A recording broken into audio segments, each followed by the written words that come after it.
El nuevo gobierno de Italia no acepta masones entre sus miembros, de forma explícita, en un acto con pocos precedentes y que está resultando polémico. Así lo afirma el pacto de gobierno acordado por los partidos Liga Norte y el Movimiento 5 Estrellas, en Italia. El documento, que sienta las bases de formación de gobierno por los dos partidos más votados en las elecciones generales italianas el pasado 4 de marzo, sitúa a los masones en el mismo plano de los delincuentes, corruptos y mafiosos. Quedan descartados automáticamente, por el código ético de la posible coalición, para llevar las riendas políticas del país. El Gran Oriente de Italia, la congregación masónica más numerosa del país, con alrededor de 18.000 miembros, pidió la intervención del presidente de la República ante esta medida, que consideran una discriminación odiosa, y una ofensa a la historia de Italia. Según el Gran Oriente de Italia, la idea de insertar una cláusula antimasónica en el contrato entre ambos partidos, es contraria a los principios constitucionales, y recuerda a las leyes fascistas que los masones siempre denunciaron, y que son la consecuencia de una peligrosa deriva liberticida, según sostiene el grupo en un comunicado.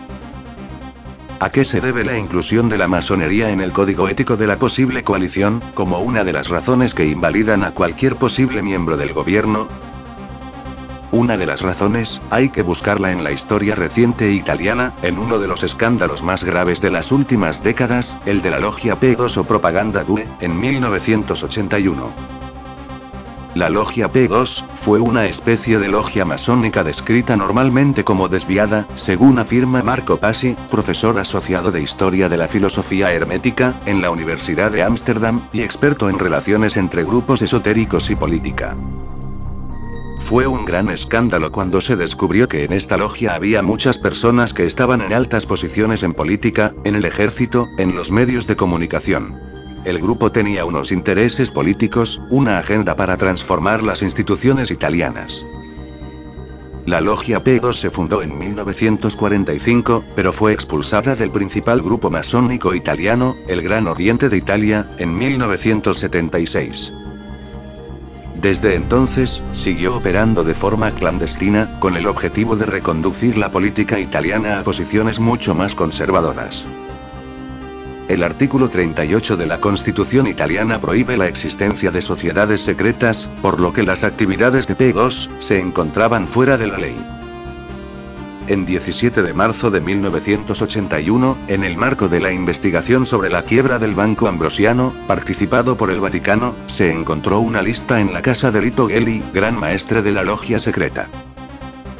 El documento contenía los nombres de 961 presuntos miembros de la logia, entre ellos, ministros, parlamentarios, jueces, banqueros y hombres de negocios como Silvio Berlusconi, quien en aquel momento aún no había dado el salto a la política. Aunque muchos de los señalados negaron su pertenencia a la logia, el escándalo sacudió la política, y llevó a la dimisión del gobierno del primer ministro Arnaldo Forlani. Sin embargo, el aspecto más negro de la Logia P2, fue su implicación en la operación secreta Gladio, una red orquestada por la CIA, y grupos de ultraderecha por toda Europa, y especialmente en Italia, que realizó actos terroristas de falsa bandera, con los que perseguir a grupos de izquierdas y comunistas. El Partido Comunista durante la mayor parte de su historia, y la Democracia Cristiana, el partido más importante de Italia después de la Segunda Guerra Mundial, también criticaron a la masonería. Y antes de la guerra, el fascismo tuvo una historia larga de persecución de la masonería. Pero, más allá de los escándalos que dañaron la imagen de la masonería en las últimas décadas, otra razón para entender por qué la masonería figura en el contrato para el gobierno del cambio, son los vínculos entre esa asociación y la mafia. A finales de 2017, una comisión del Parlamento italiano, encargada de investigar la infiltración mafiosa en las organizaciones masónicas, presentó los resultados de su investigación. Cerca de 200 masones, según el informe, estaban implicados en investigaciones antimafia, especialmente en Calabria y Sicilia, en el sur del país, y 6 habían sido condenados por asociación mafiosa.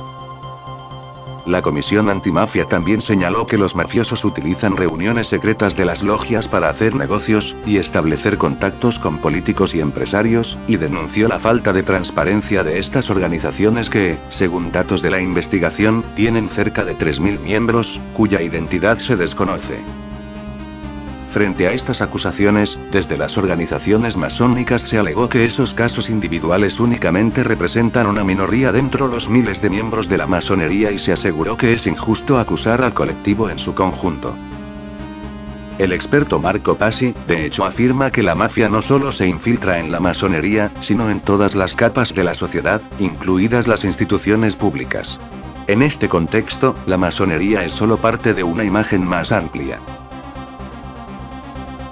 Sea como sea, esta iniciativa antimasónica en un gobierno del siglo XXI, resulta realmente sorprendente.